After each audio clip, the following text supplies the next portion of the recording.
창세기라는 책, 여러분들이 잘 아시죠? 매해 올해는 성경을 좀 읽어야겠다 하면은 창세기부터 쭉 읽다가 그저 민수기 레위기 정도 가면은 이제 지쳐서 쉬게 되는 경우가 많이 있는데, 그래서 창세기는 여러분들이 꽤 많이 읽으셨으리라 생각합니다. 창세기라는 책, 간단하게 그 내용을 보면 네 가지 사건, 즉 창조, 타락, 노아의 홍수, 그리고 바벨탑 사건, 이렇게 네 가지 사건과 12장부터 시작해서 50장까지는 네 인물, 네 족장들이죠. 아브라함, 이삭, 야곱, 요셉, 이렇게 네 족장들의 인생 여정이 기록되어 있는 책입니다. 그런데 단순히 그 네 족장들의 삶의 모습, 그 사람들의 삶에 일어났던 사건들을 기록한 인생 여정에 대한 기록이 아니라, 사실은 그들의 믿음의 삶의 여정이 어떠했는가 하는 믿음의 삶에 초점이 맞춰 있는 것을 우리가 알아야 합니다. 그저 단순한 이야기의 연속이 아니라는 거죠. 특별히 아브라함의 이야기를 보면 12장에서 하나님께서 아브라함을 부르시죠. 그리고 아브라함과 언약을 맺으십니다. 그것으로부터 시작하여 여러 아브라함의 인생에 일어났던 중요한 사건들을 기록하고 있는데, 그 사건들을 통하여 하나님께서 아브라함의 믿음을 어떻게 성장시키셨는지, 또 하나님을 향한 그 믿음이 성장하면서 그의 삶에 어떤 변화가 일어났는지를 우리에게 알려주고 있다는 것입니다. 단순히 아브라함의 삶에 이런 일이 일어났다는 것이 아니라, 그 아래에는 그 일들로 인하여 아브라함의 삶에, 그 신앙의 삶이 어떻게 변해왔는지를 우리에게 알려주고 있다는 것입니다. 오늘 본문 창세기 18장 전반부 역시 마찬가지입니다. 표면적으로는 아브라함이 3명의 나그네를 영접한 사건, 그리고 또 그에 이은 이삭의 탄생 예고에 대한 이야기로만 생각하기 쉽습니다. 그러나 이 이야기들의 내면을 들여다보면 아브라함의 믿음이 어떻게 변화되고 성장하고 있는지, 또 그의 아내 사라의 믿음의 현주소가 어디에 있는지에 초점을 맞추어서 그들의 믿음의 삶이 어떻게 변화하는지에 대하여 우리에게 알려줌으로써 우리로 하여금 하나님께서 우리에게 주시는 영적 교훈들을 깨달을 수 있도록 일깨워주고 있는 것입니다. 모세가 단순히 아브라함의 삶에서 일어났던 사건들을 나열하고 있는 것이 아니라는 말입니다. 하나님께서 아브라함을 그리고 사라를 어떻게 믿음의 조상으로 빚어가시는지 그들의 삶을 믿음의 눈으로 보면서 기록하고 있다는 것입니다. 따라서 오늘 본문에 나타난 이야기들은 앞에 일어난 사건들을 통하여 하나님께서 아브라함을 어떻게 그 믿음을 성장시키셨고, 또 그 믿음의 성장이 아브라함의 삶의 현장에서 어떻게 반영되어 나타나고 있는지를 설명하고 있는 것입니다. 즉, 내적인 믿음의 성장이 삶의 현실과 만날 때 어떤 모습으로 나타나고 있는지를 우리에게 들려주고 있는 것입니다. 12장부터 쭉 이렇게 17장까지 이루어진 사실들, 여러분들이 대충 기억하실 겁니다. 12장에서 부르심을 받고 나서 애굽의 가뭄 때문에 내려갔다가 13장에서는 이제 롯과 헤어져서 따로 거주하게, 내가 좌하면 내가 우하고 내가 우하면 내가 좌하리라 하고 너그럽게 롯과 갈라집니다. 그리고 14장에는 그돌라오멜의 동맹군에게 붙잡혀간 롯을 구해오는 사건이 일어나고, 15장에서 중요한 분기점이 일어나는데, 아브라함에게 12장에서 언약을 주신 뒤에 몇 년이 흘렀는지는 모르겠습니다. 아마 이삭을 낳을 때까지 25년의 기간이 있으니까 한 10여 년쯤 지났을 수 있을 것 같습니다.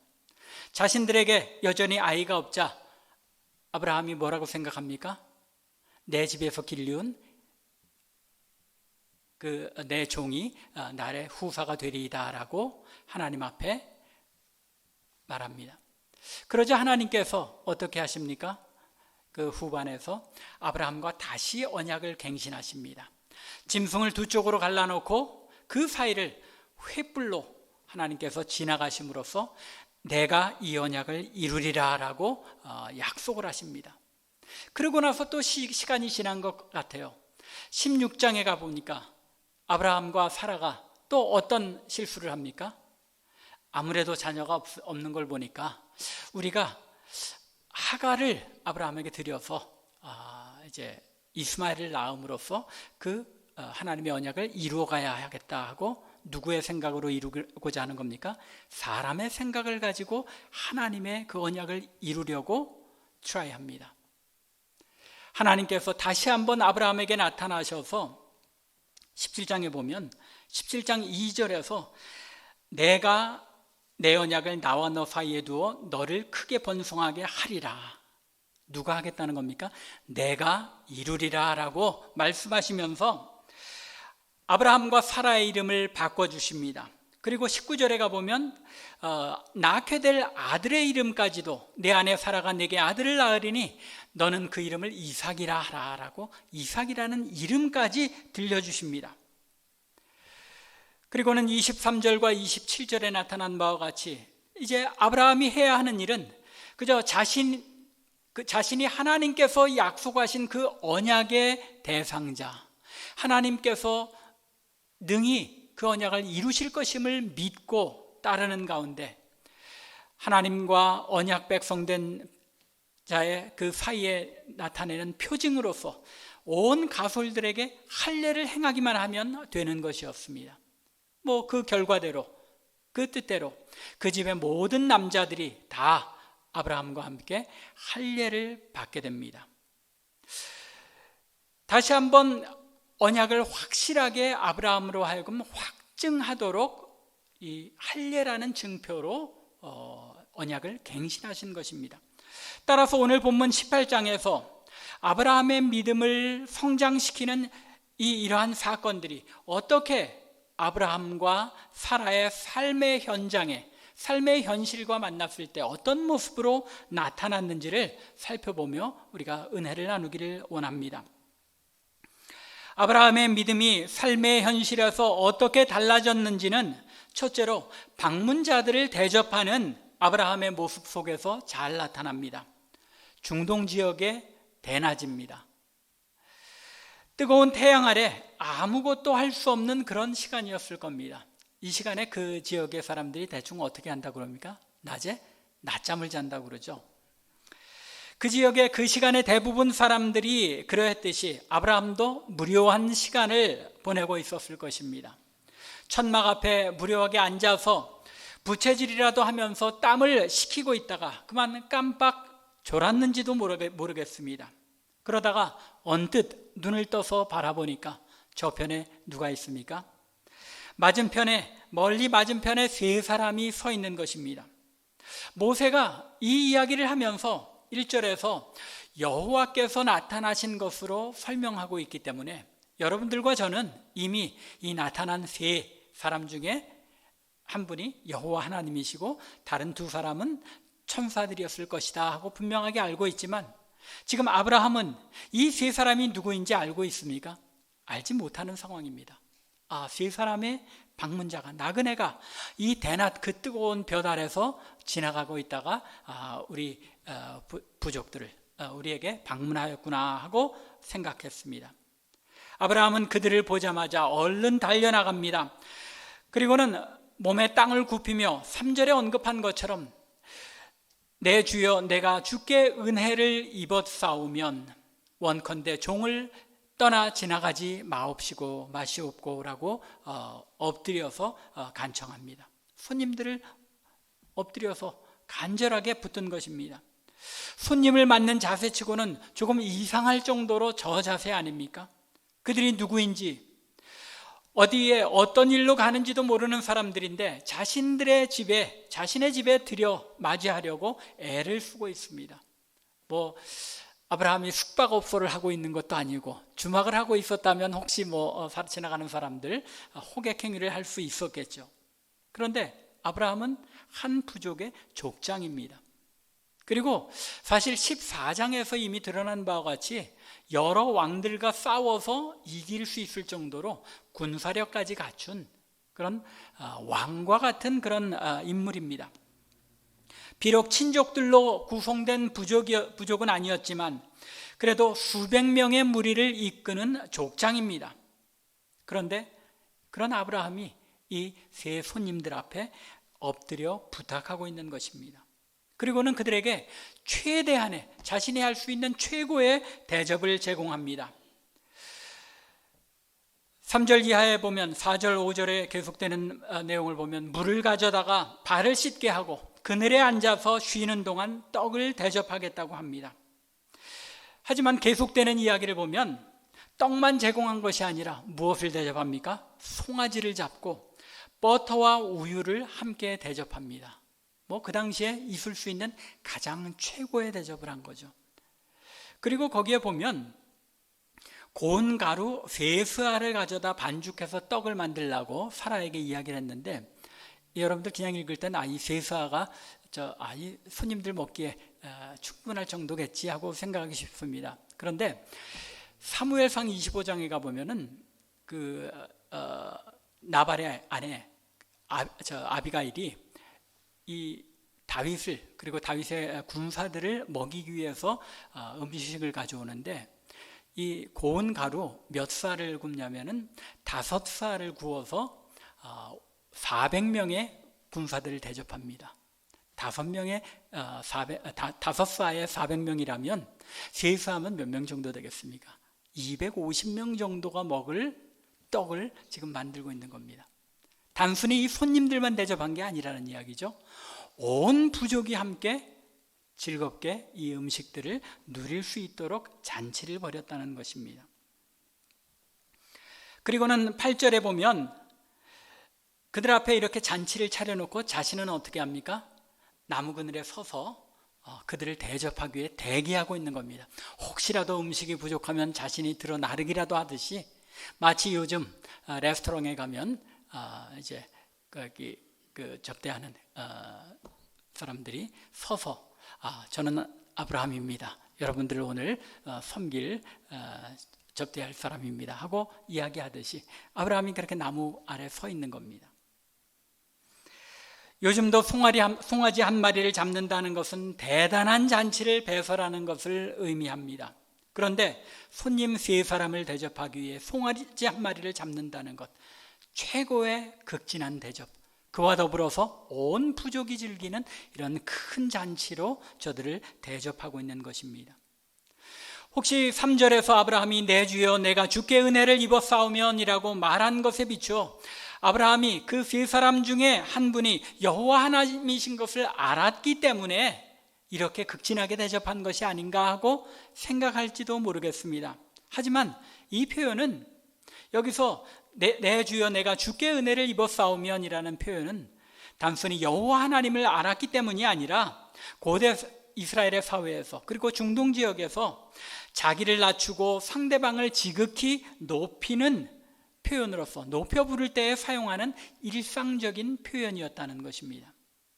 따라서 그 손님들이 여호와 하나님과 천사들인 것을 아브라함이 알았기 때문에 그들을 이렇게 극진히 대접한 것이라고 보기는 어려울 것 같습니다.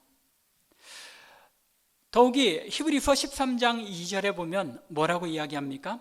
손님 대접하기를 잊지 말라. 이로써 부지 중에 천사들을 대접한 이들이 있느니라 라고 말함으로써 부지 중에 아브라함과 사라가 부지 중에 저들이 천사인지 또는 여호와 하나님인지 알지 못하고 대접을 했다는 것을 분명하게 밝히고 있습니다. 물론 아브라함이 나중에는 이 3분 중에 한 분이 누구인지 알게 됩니다. 사라의 이름을 부른 것과 또 사라와 자신에게 내년 이맘때에 사라에게 아이가 있을 것이라는 사실을 이제 말씀하실 때 17장에서 하나님께서 나타나셔서 나에게 그런 말씀을 하셨는데 바로 그분이시구나, 여호와 하나님이시구나 하고 분명히 알 수 있었을 것입니다. 하지만 적어도 그들에게 대접을 제공하는 바로 이 순간에는 그들이 전혀 누구인지 모르는 상황에서 이렇게 극진히 대접하고 있다는 것입니다. 아브라함이 하나님의 은혜로 그 믿음이 한 단계 성장하게 되었을 때에 그에게 나타난 변화는 다른 사람을 배려하고 겸손하게 섬기게 된 것이라는 말입니다. 이전에 아브라함은 자신의 문제에만 집착하고 다른 사람들에게 큰 관심을 보이거나 그들을 배려하고 섬기고 봉사하는데 별로 크게 마음을 두지 않았습니다. 몇 번이나, 2번 이상이나 아브라함이 사라를 누구라고 속입니까? 누이라고 속이잖아요. 자신의 아내를 위해서 아내가 누이라고 속이는 사람인 겁니다. 그런데 그랬던 아브라함이 이제 이 낯선 사람들, 낯선 나그네 3사람을 대접하기 위하여 온 부족이 큰 잔치를 벌이고 있다는 것입니다.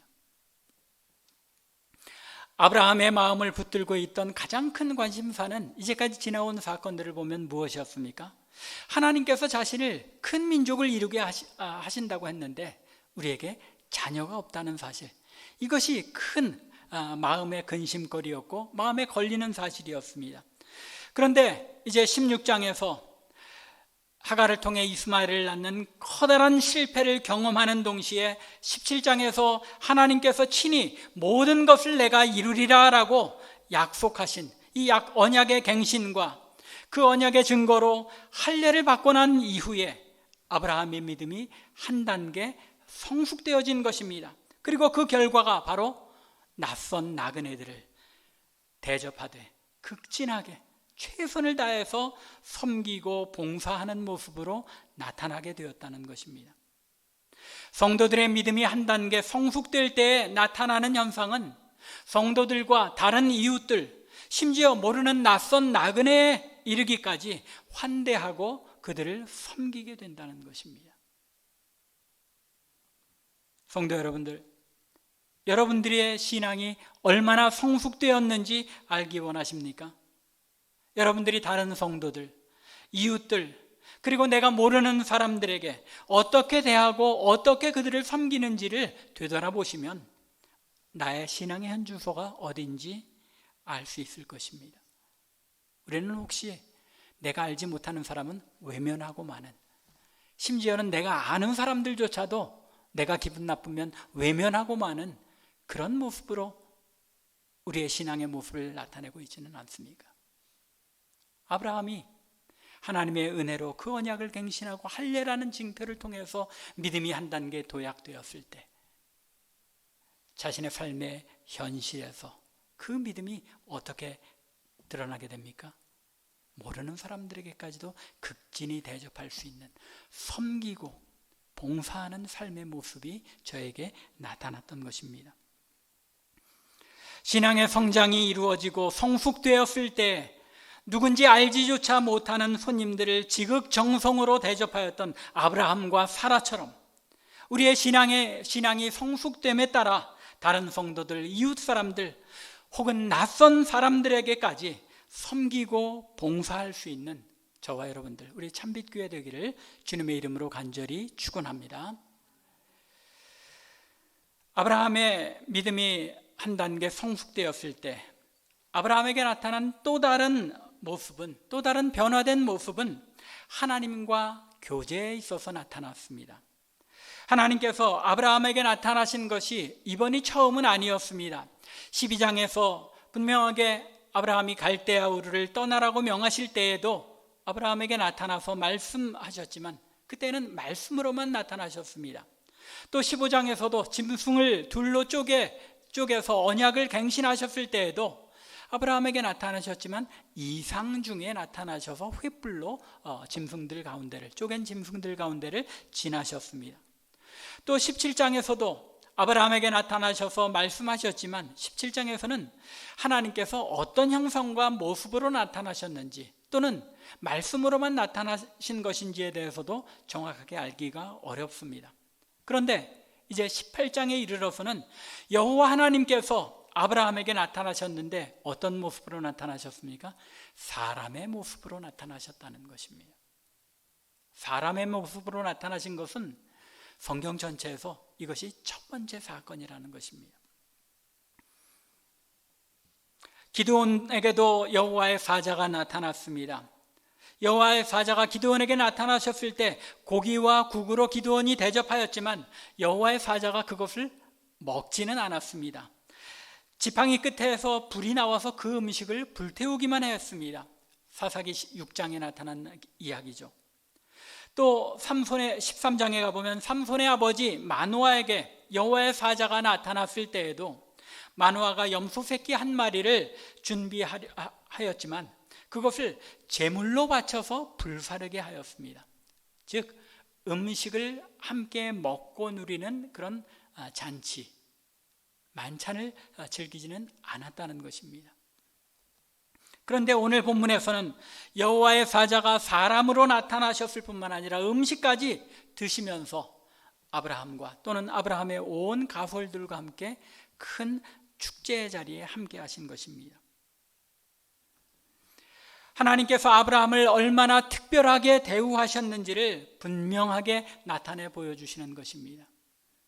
특별히 온 집안 사람들이 지금 어떤 상황입니까? 할례를 받고 난 상황입니다.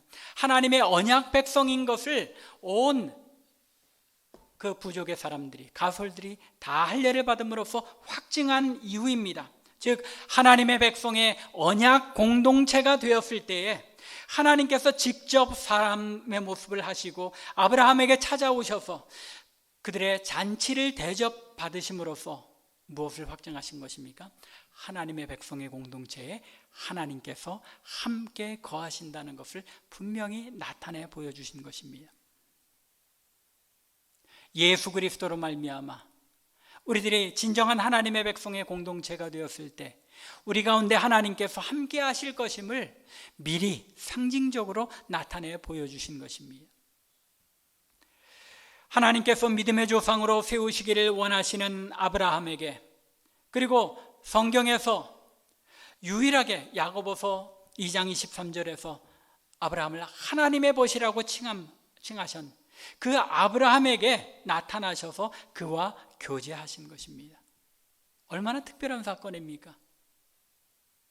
아브라함이 언약을 갱신하며 할례를 행하며 온 부족이 믿음이 한 단계 성숙되었을 때에 하나님께서 그와 더 깊은 교제에 들어가신 것입니다.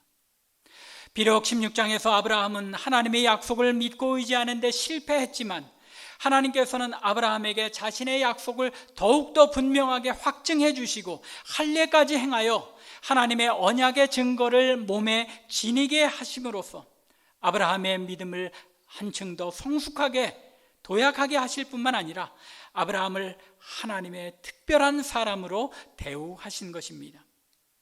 아브라함이 하나님의 마음에 합당한 무엇을 행해서가 아니었죠. 전적인 하나님의 은혜로서 아브라함을 그 믿음을 성장하게 하시고 그와 특별한 관계에 들어가셨다는 것입니다. 이것이 예수 그리스도를 통해서 우리에게 주신 그 하나님의 은혜의 관계 아닙니까? 우리의 믿음이 한 단계 더 성숙해질수록 우리는 그 은혜 가운데 더 깊은 하나님과의 교제에 들어가야 하는 것입니다.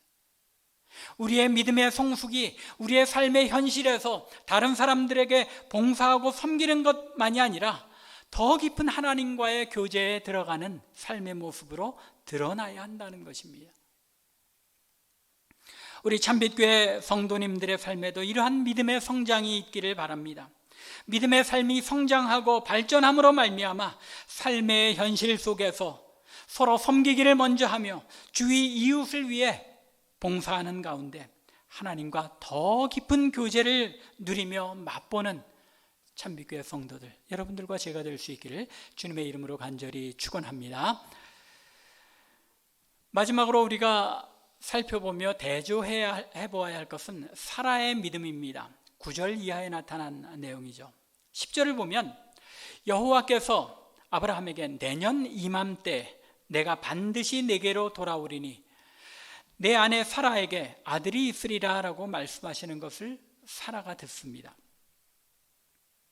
사라가 아마 지금 상황을 볼 때 나무 그늘 밑에서 이제 만찬이 벌어지고 있고 사라는 그 옆에 장막 문 옆에 서서 들었던 것 같습니다. 11절과 12절에 보면 아브라함과 사라는 나이가 많아 늙었고 사라에게는 여성의 생리가 끊어졌다고 말합니다. 그래서 12절에서는 사라가 속으로 웃습니다. 그리고 내가 노쇠했고 내 주인도 늙었는데 무슨 그런 일이 일어나겠습니까? 하고 속으로 생각한 것입니다. 하나님의 언약도 좋고 믿음도 좋고 다 좋은데 과연 그런 일이 일어날 가능성이 현실적으로 있겠습니까? 라는 반응입니다. 아주 현실적인 반응이죠. 가만히 보면 남자들보다 여자들이 현실적인 감각이 훨씬 더 깊은 것 같습니다. 그래서 대부분 보면 특별히 우리 한국 분들은 여자분들이 남자들보다 생활력이 더 강하죠. 현실적으로 집안의 모든 상황을 먼저 파악하고 먼저 애써서 집안을 일구어가고 하는 일이 우리 한국 여성들에게는 있는 것 같습니다. 사라에게도 그런 여주인으로서 그런 모습이 있었던 것 같습니다. 삶의 현실에 아주 예민하고 민감했던 겁니다. 내 삶이 지금 내가 90세가 넘었고 이미 생리가 다 끊어졌는데 또 아브라함도 역시 늙었는데 우리에게 과연 무슨 이런 일이 일어날 수 있겠는가? 현실적으로 이건 불가능한 일이다라고 생각하고 픽 웃은 겁니다. 이미 17장 21절을 보면 하나님께서 아브라함에게 분명하게 말씀하시길 내 언약은 내가 내년 이 시기에 사라가 내게 낳을 이삭과 세우리라 라고 분명하게 말씀하셨습니다. 혹시 어떤 심지어 그 학자들 목사님들까지도 아브라함이 이 얘기를 사라에게 안 했기 때문에 18장에서 그랬을 것이다 라고 이야기하기도 합니다. 그런데 이 17장 21절 이하를 보면 어떤 일이 있습니까? 온 부족에게 할례를 행하잖아요. 근데 아브라함이 우리 온 가솔들이 다 할례를 해야 된다고 얘기하면서 왜 해야 하는지를 얘기 안 했을까요? 그저 그냥 무조건 가장이 하라는 거니까 해라고 그냥 무조건 밀어붙였을까? 그렇지는 않았을 겁니다. 분명히 하나님께서 내게 나타나셔서 이렇게 말씀하시고 이렇게 약속하셨기 때문에 우리는 그 언약의 증거로 할례를 행해야 된다라고 설명했을 것입니다. 즉 사라도 분명하게 하나님께서 아브라함에게 내년 이맘때에 사라에게 낳을 아들 그 이름을 이삭이라고 알려주신 것까지도 분명하게 얘기를 했을 겁니다. 그런데 다시 이제 18장에서 이렇게 하나님의 사자들이 나타나서 천사들과 여호와께서 내년 이맘때에 아들을 낳으리라고 이야기하고 있는데 사라는 그것을 믿지 못하고 있는 것입니다. 나이 많음과 경수가 끊어진 이 현실적인 상황을 근거로 하나님의 약속을 확신하지 못하고 있다는 것입니다. 이에 대해 13절을 보면 여호와께서 사라에게 아브라함에게 말씀하셨죠. 사실은 사라가 왜 웃으며 왜 속으로 내가 늙어서 아들을 낳을 수 없겠느냐고 말하느냐고 아브라함에게 이르십니다. 이 말씀은 어떻게 본다면 꾸짖음이죠. 왜 사라가 믿지 못하느냐? 왜 사라가 이것을 부정적으로 생각하고 또 믿음이 없이 행하느냐라고 꾸짖고 있는 것입니다. 그러면서 14절에 보면 뭐라고 말씀하십니까? 여호와께 능하지 못한 일이 있겠느냐? 하나님의 전능하심과 하나님의 언약을 믿는다면 하나님께서 능히 이루실 것을 믿지 못하고 있느냐라고 사라에게 아들이 있을 것을 다시 한번 확증시켜 주시는 것입니다. 하지만 15절을 보면 사라가 끝까지 부인하죠. 내가 웃지 않았습니다라고까지 부인을 합니다. 자신의 삶의 현실 상황을 모면하기 위한 끝까지 아주 현실적인 그런 여인의 모습을 보여주고 있습니다. 사라의 믿음은 자신의 육체적 상황과 삶의 현실을 넘어서지 못하는 믿음이었습니다. 하지만 하나님께서는 분명하게 선언하십니다. 여호와께 능하지 못한 일이 있겠느냐? 하나님께서는 당신의 백성들에게 원하시는 신앙, 하나님의 백성들에게 원하시는 그 신앙은 삶의 현실적 상황을 넘어서는 믿음인 것입니다. 하나님의 약속과 그것을 이루실 수 있는 하나님의 능력, 하나님의 주권을 믿는 믿음인 것입니다. 모세는 이 18장에서 사실 그저 이야기를 나열하고 있는 것이 아니라 아브라함의 믿음의 변화와 사라의 믿음의 변화, 믿음이 삶의 현실과 부딪혔을 때 나타난 두 신앙의 모습을 비교하고 있는 것입니다. 17장에서 하나님의 나타나심과 할례를 행함으로 말미암아 믿음의 성숙이 이루어지자 삶의 현실에서 그 믿음의 성숙이 나타나고 객을 극진히 대접한 아브라함과 여전히 삶의 현실을 넘어서지 못하는 믿음을 보이면서 아들이 있을 것을 2번이나 약속받았는데도 그것을 확신하지 못하는 사라의 믿음을 대조하고 있는 것입니다. 우리의 믿음은 어떻습니까? 우리도 사라와 같이 현실의 상황에 갇혀서 현실 너머에 있는 하나님의 약속을 바라보지 못하고 있지는 않습니까? 우리의 개인적인 삶의 상황, 또 가정의 상황, 교회의 상황이 어둡고 암담하다고 해서 하나님께서 우리 믿는 자들에게 너희가 하나님의 약속을 믿고 하나님의 백성답게 행한다면 여호와께서 능치 못한 일이 있겠느냐고 약속하시는 그 약속을 바라보지 못하고 있지는 않습니까? 우리 앞에 놓인 어렵고 어두운 상황 속에서도 하나님께서 우리에게 약속하신 것을 굳게 믿으며 한 걸음 한 걸음 하나님의 백성의 삶을 이루어 나가면 하나님께서 당신의 약속을 우리를 통해 이루실 것을 확신하면서 나아가고 있느냐는 말입니다.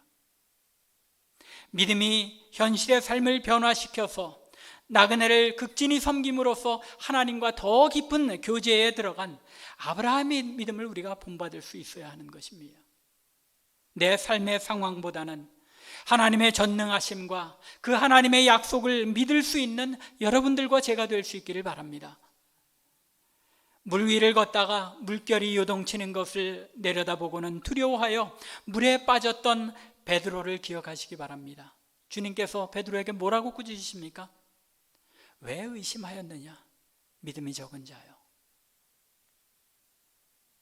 우리의 삶의 현실적 상황, 가정과 교회, 그리고 개인의 현실의 상황을 바라보며 좌절하거나 실망한다면 우리도 역시 사라처럼 그리고 베드로처럼 과연 여호와 하나님께 능치 못한 일이 있겠느냐? 믿음이 없는 자여 왜 의심하였느냐라고 꾸지람을 받을 것입니다. 하나님의 약속과 주권을 의지하며 믿음의 성숙을 이루어서 내 주변의 많은 사람들을 배려하고 섬기는 아브라함의 믿음을 가진 저희들이 될 수 있기 바랍니다. 사라처럼 내 삶의 현실을 바라보기보다는 아브라함처럼 우리에게 이루신 그 삶의 그 은혜를 우리가 돌아보면서 많은 사람들을 섬기고 주변에 많은 믿지 않는 자들에게까지도 하나님의 영광을 드러내 보이는 하나님과 더 깊은 교제에 들어가는 저와 여러분들 그리고 우리 참빛교회 되기를 주님의 이름으로 간절히 축원합니다. 기도드리겠습니다.